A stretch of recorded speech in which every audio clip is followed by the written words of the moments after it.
Welcome back to the Comics Cube, everyone. Jamal Igle is back joining us to talk about Dudley Datson in the Forever Machine, the Comixology original. Hello. How did you get involved in this Scott Snyder written comic? Scott actually reached out to me. I mean, Scott and I have known each other.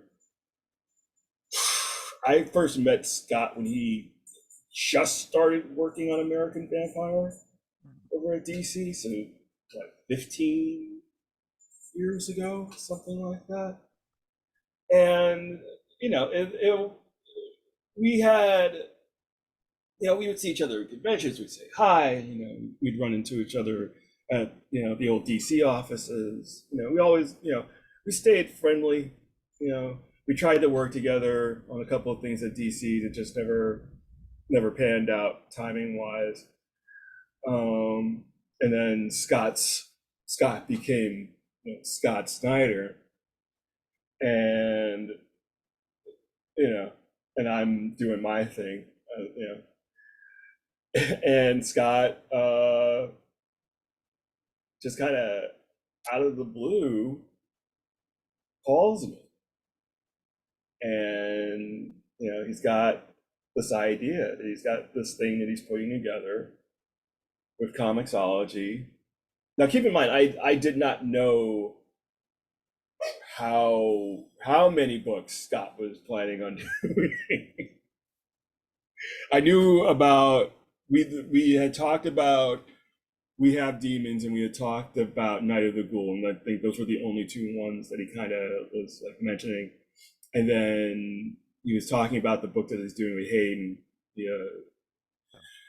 and then like a couple of like the book he's got coming up with Ariella Christiana. Yeah. And so there was like, we were kind of like talking about a few things, and he was just like, I got this idea for this series. It's about a young hero, and which is this something you'd be interested in? And I was like, yeah, no, I'd totally be interested. And, I'm not gonna, I was very hard pressed to want to turn down the opportunity to finally work with him after all these years of knowing each other. So yeah, that's how it came together. So you didn't realize it was going to be this gigantic line of comics. No, I did not know how big, Best Jacket was going to end up being. Because, keep in mind, at the time he was like either had just finished Death Metal, or no, it was finishing up Last Night on Earth, Batman Last Night on Earth. And he was doing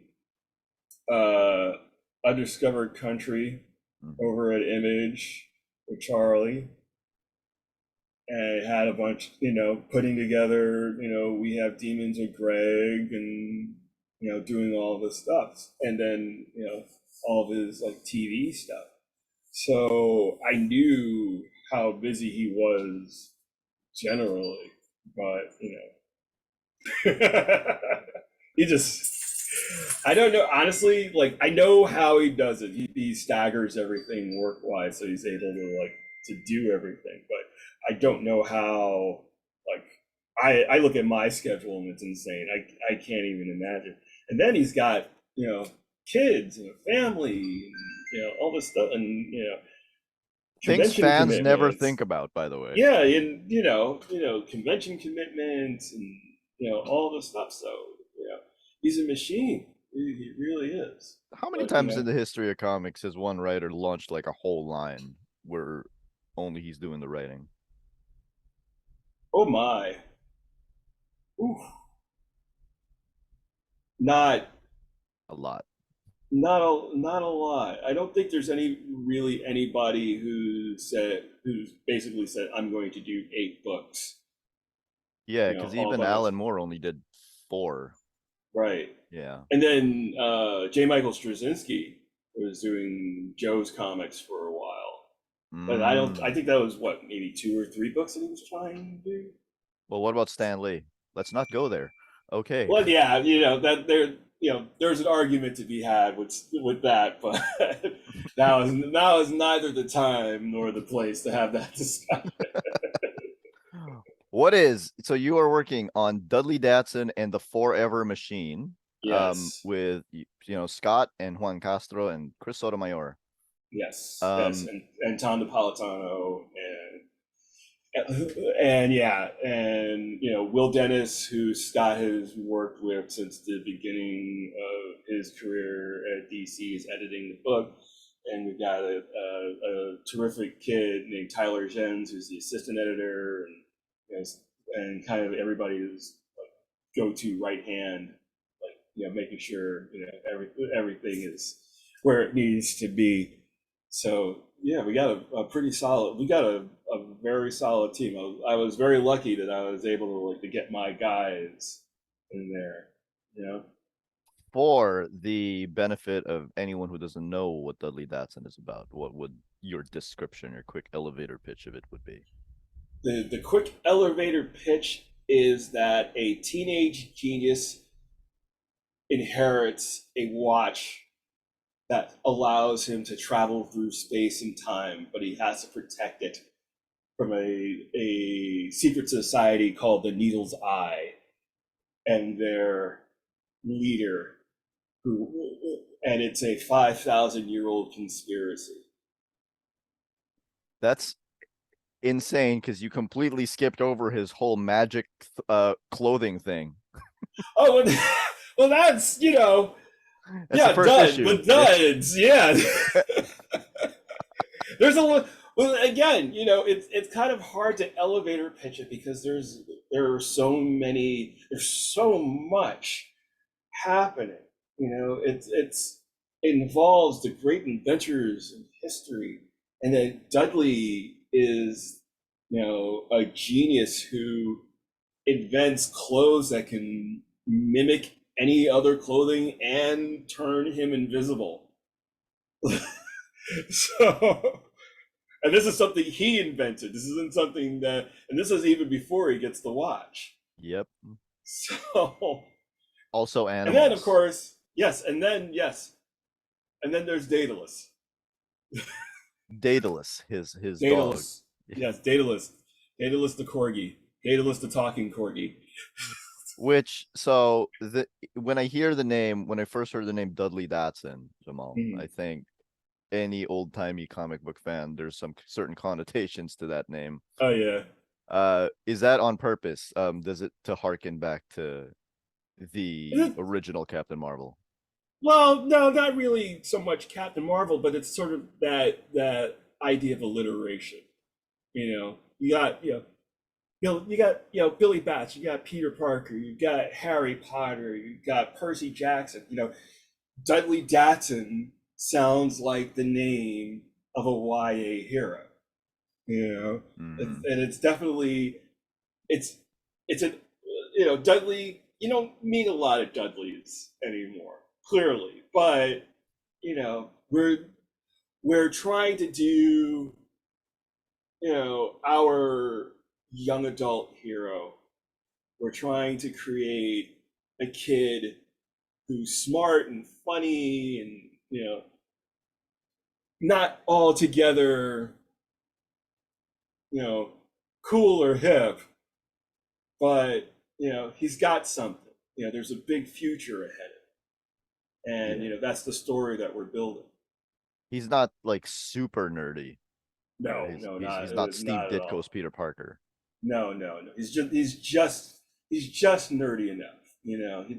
But he's a New York City kid. It's very a lot of what takes place in the first couple of issues really is kind of like a little love letter to New York. Can you talk about the character designs? Like, how did you put that look together? Well,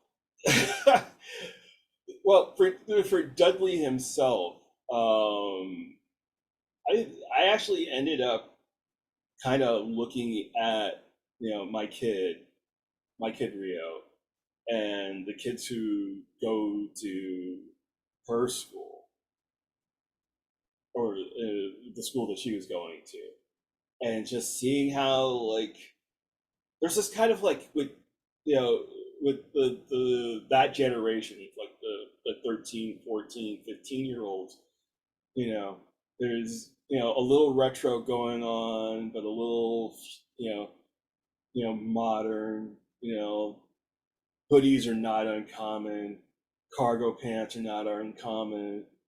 But you throw a pair of old school Jordans on and some flip up shades, and you give them a. I mean, that haircut, like, I've seen versions of that haircut. The haircut that I gave Dudley, I've seen so many versions of that just walking around, like kids with like high top fade, like stuff that you thought disappeared in like 1990, like Yeah. high top fades. Like, there are, it's all kind of coming back. It's all cyclical.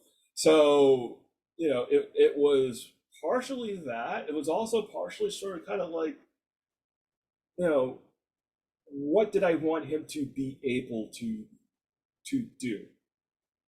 You know, when within the story, I wanted him to. The big thing was I wanted to have pockets For his for stuff. for his stuff. Exactly. He's got to have pockets, and then the puffy vest is just something I've seen kids walking around with the puffy vest, and he's got his pins and everything. So that's really just you know that's where the a lot of Dudley's look came from. And I basically like took my first couple of sketches of Dudley and I showed them to Rio. I said, "Does he look like somebody who would be in one of your classes?" And they said, "Absolutely, he would absolutely look like somebody who was in one of my classes." So yeah, so that's really where that that came from. And then with the Needle's Eye, um, I like symmetry in that regard. I like the I just wanted to have bad guys in all white suits with just nice hats, you know, just pure white with black shirts and white ties, and just it's a look, you know. Yep. What about Dudley's glasses that that flip out? I just, I just like them, but they also serve. They have multiple functions as well, and you'll see that in the first three issues. They're the glasses they do serve a purpose. Like having the lenses flip down do serve a purpose. The initial purpose was because if you see in issue one when he's doing the spot welding for the circuitry, he actually has the lenses flipped down Yeah. because he's using them as safety goggles. I would think I because I was thinking like, well, that's got to be a hassle to draw. It is, but that's the challenge, right? That's the I never design anything that I'm not willing to draw. You know and that's just me. I mean, it was the same thing with like all this stuff on the Wrong Earth. Like I never put anything in a book that I've never designed a character that I'm not willing to draw on a regular basis. You're not going to design a Nightwing's 1980s costume, for example. No. Hey, listen, the disco chicken outfit, there is a place for that in history. I love you, George. I love you too, George. uh, I was yeah, I cannot make fun of the disco chicken outfit. But I can make fun of everyone who tried to draw it who wasn't him. you know what? Rick Leonardi actually did a really good job with it. Oh, he would that because He he would pulled have it. simplified it. He pulled it off. He pulled it off. Do you so talking about people going cyclical? We're seeing that now in pop culture, right? Because Mhm. especially after Stranger Things, Thor: Love and Thunder, all of a sudden Metallica and Guns N' Roses are popular Oh again. yeah, yeah. So things do go in a cycle, but I think one of the things that like is completely different from maybe 30 years ago is I don't think you would have seen a teacher in a school with dyed hair. No, Am I wrong no. on that? No, absolutely. I don't remember seeing any of my teachers 30 or 40 years ago with dyed hair. But again, it's that foot in the present, that foot, trying to emulate modern culture and trying to populate Dudley's world with people that I've seen, Mm. like in real life. Again, the design for Dr. Shea was one of the first designs that I did when Scott and I first started talking about the book, and her design really hadn't changed at all from the initial concept. The same thing with Dudley. Dudley was pretty much fixed. There's a few other things that ended up being, reworked. Not a lot, but slightly. But the great thing about working with someone like Scott is that the ideas are fully formed, but there's a lot of room for me to suggest things, for me to put my stamp on things. It's not a situation where I'm just drawing a script that he's just handing me and telling me, do it this way. We're doing it very much old school Marvel style.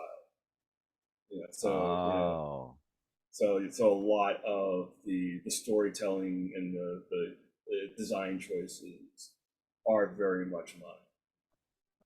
that's probably easier for him as a writer too. Of eight Well, I mean, books. the script is there, but he still has to go in and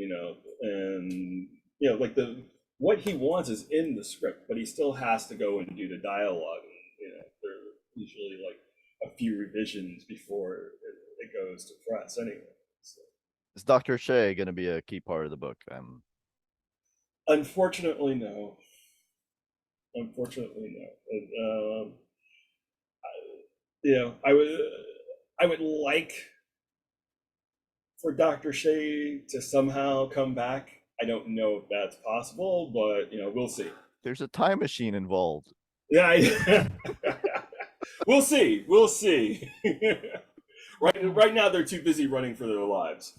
So, Because I was thinking like she's got a really unique look. So it is one of those books where you could actually take a look at each character. They don't actually have to be in quote unquote costume, and you would know who yeah, they are. yeah. There But is there's yeah. there's there's more. I mean, there is. I mean, when we talk about unique looks, the leader of the Needle's Eye, who we've only seen in this giant cloaked form, has a very unique look. When was he? When does he get unmasked? Next issue, actually, issue two. Oh, We see him full. We see him in full. well, that's quick. We can't wait to see it. This okay. So there is a very diverse cast to this book. Mhm. And given all of the kerfluffle around the Sandman casting lately, that's a Right. point of interest. Is the diverse casting in this book? Is the diverse casting in this book? Was it intentional? Is it something you talked about, or is it kind of just something that came out as you were talking about the characters? Well, it was intentional from me, and I actually uh, once I started doing the layouts for the first issue and really kind of diving into everything, one of the characters who actually changed was Dudley's friend Ono, because Mm, he was originally ginger, really? the ginger white kid, yeah. And as I was drawing him, I was like, he doesn't, he started to feel like a character that a teenage Aziz Ansari would play. So that's where the look started to like kind of rework itself. So so I just decided, I'm gonna make him, brown skin. I'm gonna give him shock blonde hair, and let him do his thing, and just you know What was his name already on Ono when this he is was I a ginger named white yeah kid? I named Mono. Okay. All right. I was like, okay. Dudley himself did Scott specify that He was all he yes, was always there gonna be were black? he was always going to be a young black kid, and you know, from with a uh, you know,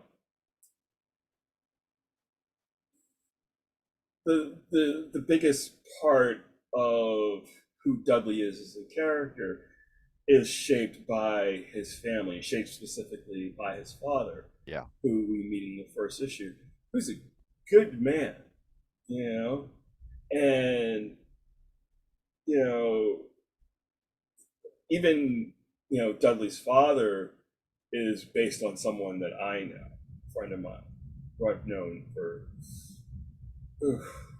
almost 30 years now, who is one of the best people that I know in real life.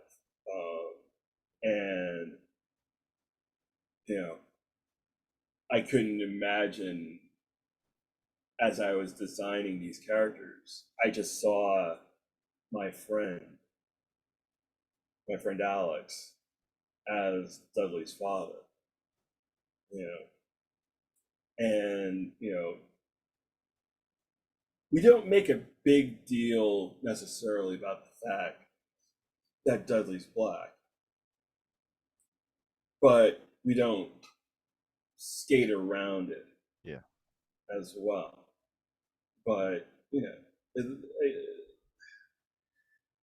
it's it's it's a natural, like the whole diversity idea is organic. It should be organic, and there was no like specific mandate, but I wanted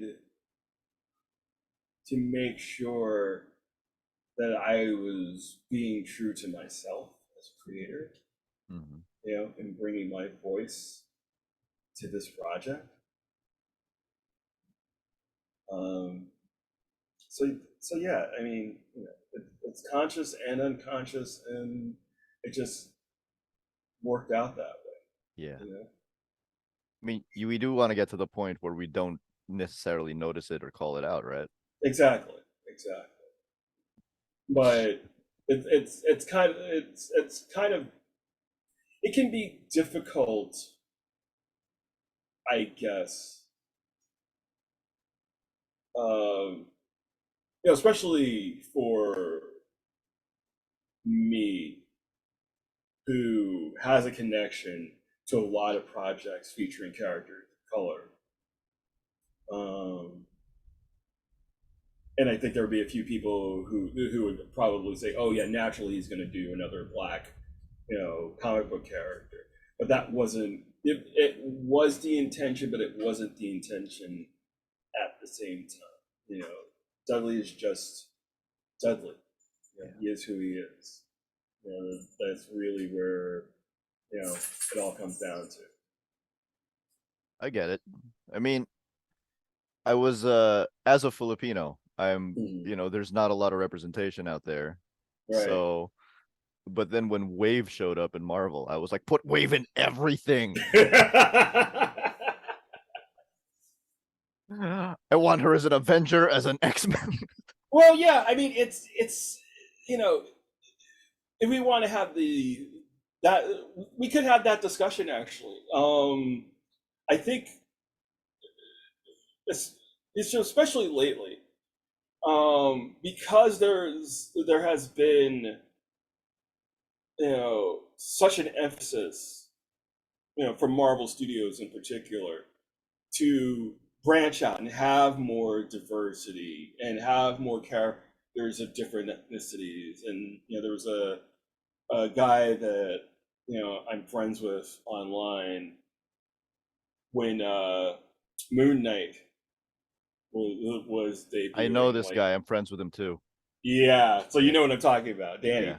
So yeah, so Danny was very much you know, of the idea that we have to talk about Mark Spector's Jewishness. Yeah. That has to be a bigger part of the story. And at first, I couldn't understand.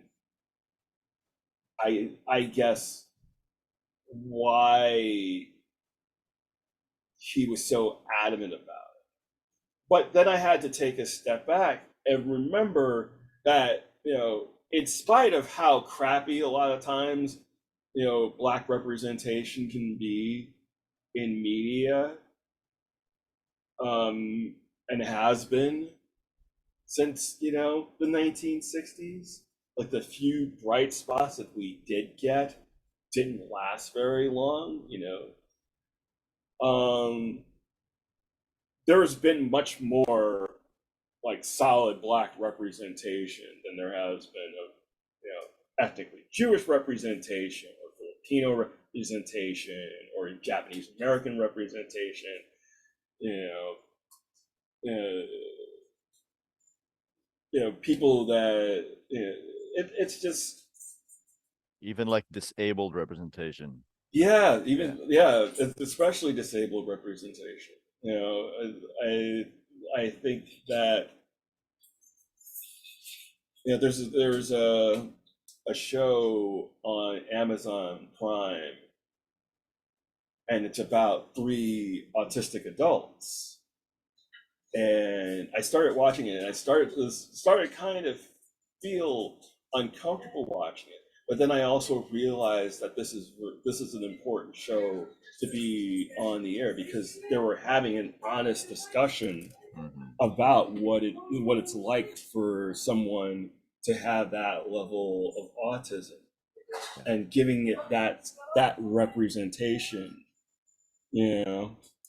Um, And sometimes you get to these representative things and then you just realize like, well, I'm not the person this is talking to. yes, And that's exactly. okay. Oh no, you have to absolutely be. I had, even I myself, like I was saying, I have to learn to be okay with something that is not speaking to me. Yeah. And I'm getting better at it. I'm not perfect at it, obviously, but I'm getting better at it. And I like to think that I'm getting better at it. I don't want to like unnecessarily, like pat myself on the back. I'm not I'm not that big of an a-hole. But I'm an a-hole. I'm just not that much of an a-hole. I'm not 100% a dick. Exactly. I But yeah. but at the same time, like after a while, I could see, getting back to Danny. Like after a while, I could see Danny's point. I could see why he would want, more than just the one episode with Mark's mother and his brother dying and everything. You I get it. I get it. I get it too. But it's very difficult to sometimes explore these things in such a limited format. Yeah. You know what I And mean? not really what the Moon Knight the show was about. Right. My big thing about that was Captain Marvel the movie because I Hmm. remember coming out of it as many dudes did thinking like, where was the story arc? Why did we just have a montage of her difficult times? Why didn't we delve deep into anything? And then a bunch of my girl friends were like, yeah, every girl understood what that meant. I don't know what Oh you're talking yeah. about. Oh yeah. And No, I'm like, I yeah, completely got it. No, we saw it. I completely got the story. I think Captain Marvel is one of Marvel's stronger freshman efforts, like in introducing a completely new character. But again, it's the same thing with She-Hulk. Like I'm loving She-Hulk. I think it's great. Like I'm having such a good time. But it's not. It's so different than anything else that they're doing. yeah. And I think it completely works. But the conversation that she has with Bruce, where he's telling her, like, kind of mansplaining to her Her anger. about her anger, and I was just like, yeah, I could see why. I could see why she would be upset at him, like, In retrospect, I agree, but at the time I yeah, was like, you know the part where Jude Law's like, you have to fight me now with your powers, and he Yes, doesn't. Like, yes, exactly. a part of me remembered that scene from Winter Soldier when Batroc says the same thing to Steve, and I was like, well, Hmm. Steve fought her. Steve fought him, and then that's when I was like, wait, a Marvel movie wasn't directly aimed at me? That's so weird. So I watched it again with those eyes, and I was like, oh, this Yeah. is a great movie. Yeah. Okay. All right. Let's get back to Dudley Datson. Okay. Now that we've segued, We've let's. segued. Daedalus. Yes. A lot of artists talk about not wanting to draw teenagers and animals, and here you are Hmm. drawing both. And Is it difficult? Is it a challenge? What's that like? it was definitely a challenge because I don't know if I've actively stayed away from doing projects with animals, but I have somehow managed to get through a nearly 30-year run without actually having to draw animals on a regular basis. And not only drawing animals, but drawing one of the oddest looking dogs that you could possibly draw, which is a corgi, Yeah. which is like if you actually look at like I on my poster board over here, I've got a an anatomical sketch of a corgi skeleton. These things should not be able to walk. Let like between those and Datsuns, like I don't even know how they get around. Like if those legs were any stubbier than they already are, the poor dog would be bald on his belly. It's hilarious. but but at the same time, I I'm I'm very much about taking on challenges for a project. Like, give me something that I would not think of drawing ever, and I will do my damnedest to learn how to draw this dog. I can just imagine this in animated form. They're running for their lives in this little. Oh yeah, oh yeah. No, especially issue 2, it really ramps up. And the thing is, it's like my data list actually improves between like the last page of issue 1 and the first page of issue 2. Like something clicked in my head. It was just like, oh yeah, okay, now I got it. Now I got it figured out. Is that something you can talk about? Is that, or just it Oh just yeah, clicked? yeah. Yeah. No. It was a lot of it was with the first issue, I like cobbled together so much reference for corgis. Like I have an entire morgue file. I've got like maybe like 50 different images of corgis in like different positions and everything. But it was trying to figure out the anatomy of a corgi as opposed to a German Shepherd. They're built the same, but they're built differently at the same time.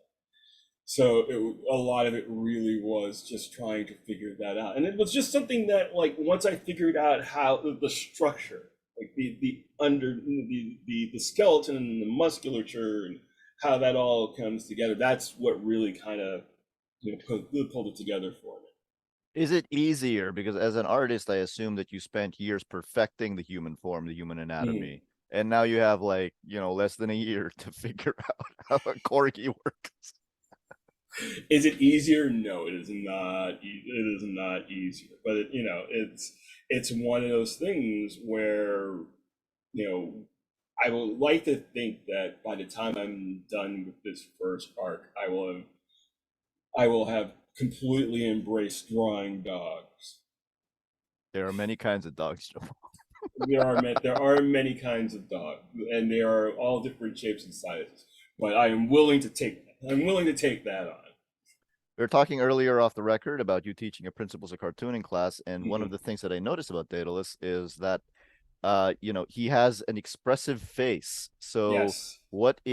how do you find the balance between portraying a realistic dog while also having the expressions needed, because this thing has to talk. Dogs, well, actually, dogs are very expressive. Like my dog Gambino is a very expressive, like has a very expressive face. He does things with his eyebrows and he's kind of like, and when he's happy, you can tell he's happy.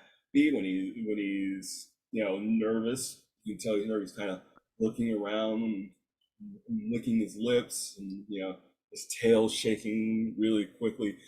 And again, like I said, in gathering all of these different images, of course, like there's so many different expressions that they have that I was actually able to use, for the artwork. It didn't really take that much to to make it work. I think that the way I would describe your cartooning style is that you have realistic anatomy and expressive and cartoonish faces, or expressive faces. Would you say that's I'll fair? take I will definitely, I'll take that. I will definitely take that. I think, in that case, my biggest influences are, guys like Kevin McGuire, Steve Rude, and Jerry Ordway, who, Kevin McGuire, all of his characters mug for the camera. Like that's just, who, you want to talk about somebody who draws really expressive faces. That is, like, to me, he is probably the best in the business in terms of, like, facial expressions, really just really like getting into it. But Jerry is no slouch either, and neither is Steve Rude. Yeah. These are all people who, when I was coming up, those were the guys that I was looking at in terms of comics, like expressions in comics. And then, outside of comics, you have people like Donato Giancola and Louise Gordon, Norman Rockwell, obviously, J.C. Weindecker, although, so it's all of those things kind of coming together and wanting to have that, a little bit of that, like that expressiveness, like, really just kind of shape the face to match the dialogue that's going on. It allows the readers to have a connection with the characters. Yep. You ever see that one time that somebody commissioned Kevin McGuire to draw the question? No. I saw it and I was like, this is a joke. There's no way you do this other than to troll Kevin McGuire. Like, why? I am the proud owner, however, of a Kevin McGuire Guy Gardner sketch. Oh. Yeah, so That's got to be super expressive. Oh yeah, it's great. He had posted it on Twitter one day right before con that we were both at, and I like cornered him, and not cornered him, but like stopped him in the aisle. I was like, "You haven't sold the Guy Gardner yet?" He's like, "No, I still have it." It's like, "Here's $100. I'll be over to pick it up in a little while." What was the inspiration behind the duds? The smart Oh, clothes. well, that was in the script actually. That was the the whole, like, the clothes turning transparent on stage. That was like the setup for everything, So Yeah. that was It's the hook. immediately in there. That's the hook, and the fact that it's able to mimic other clothing, and basically anything that he's able to get a visual record of, but it's not, the duds don't transform. So if anybody's like they don't rearrange themselves on a molecular level or anything. There's basically LED fabric that's wired in and creates a holographic effect. Okay, so I do have to ask about that because there is one there's one panel where the Dutch change into a superhero costume Yes, along with the muscles. So do those muscles are those is that an they're not. illusion? It is an illusion. Okay. It is absolutely illusion. You can actually put your hand through them and touch his real body. That's what I was gonna ask. What about the logo? Well, How'd you come up with that? the logo that was actually one of the first things that I came up with. Um, that was one of the first things. I might actually hold It on. looks like a really iconic logo. Yeah. When let's see, it's probably in this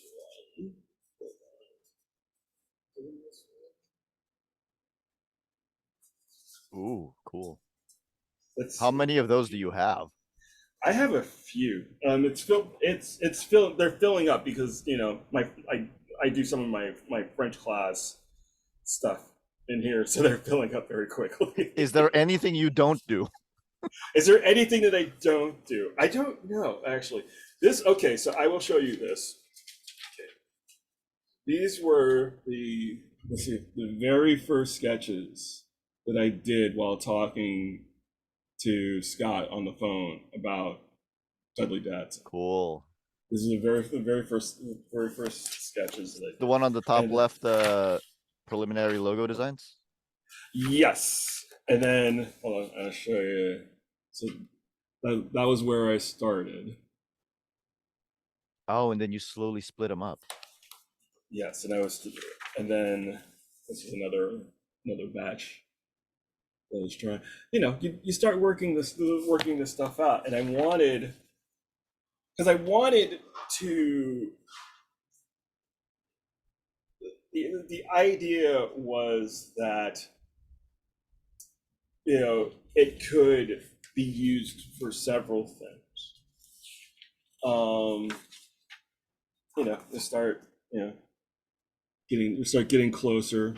You were going for symmetry. I was going for symmetry. I was going for, and then we finally get to this. At what point did you realize that that asymmetry was the way to go? Although I guess it's still symmetrical from a certain axis. It is symmetrical, but at the same time, as I was working through the ideas, I did this initial sketch, this one first, and then I realized that if it was asymmetrical, if the circles were asymmetrical, it looked like two Ds back to back. So that's I started building the idea from there, and then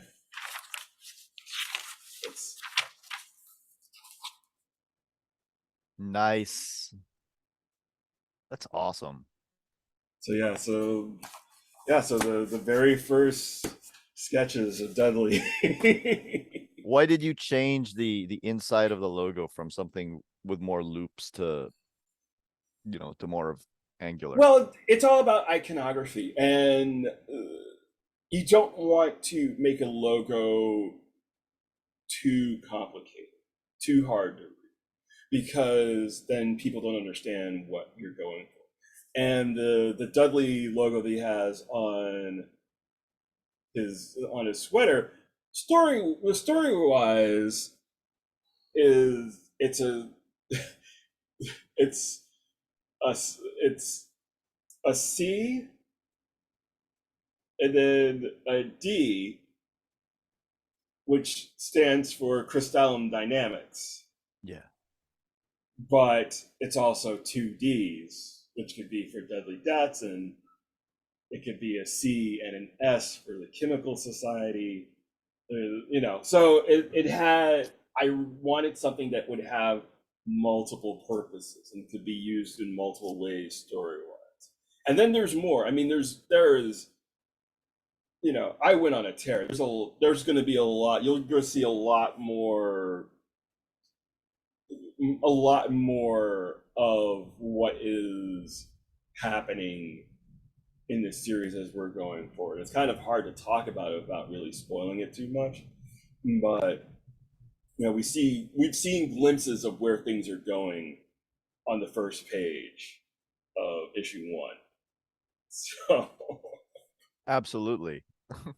Speaking of the first page of issue one, because that was going to be my next question, mhm, we're talking about the way you designed the logo, the sense of design. When I look at the first page of issue one, there's a whole sense of design to the page. mhm. And I did notice that this comic has a lot of bleeds in it. And I was wondering, knowing that bleeds drive up production costs, is that because this is digital only or no? Well, it will go to print eventually, but I mean, one or two pages of bleeds is fine. I try not to do too many of those, but there's there's a double page spread coming up in issue three.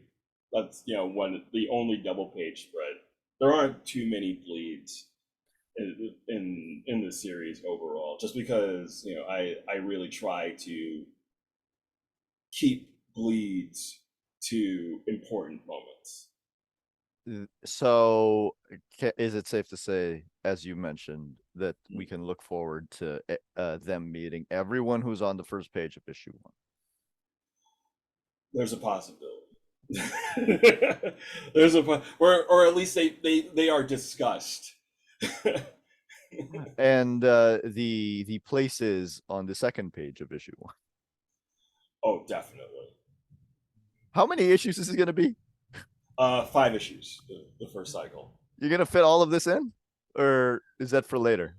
That's I think it'll a lot of it will be explored later, but we're this is where we are right now. There's a lot going on. There is a lot going on. You do not know the meaning of decompression. I try, but and I'm much better about it than I used to be. Yeah. Um, I'm always reminded of having a meeting with Andy Kubert years ago, and Joe, when we were Yeah. still with us, had had been given my work, Chris Batista's work, and Tom Derenick's work to kind of look at, and and, you know, and we were meeting with a couple of people at the DC offices, and Andy and Mark Chiarello, who's the art director at the time, looks at Andy and he goes, "So, what did Joe say that these guys could do? How could they improve?" And Andy said, and he was just like, "No," he said, they're really good. They've got nothing. There's absolutely nothing you have to work on." And he looks at me and he goes, "But Dad had some advice for you, Jamal. Negative space."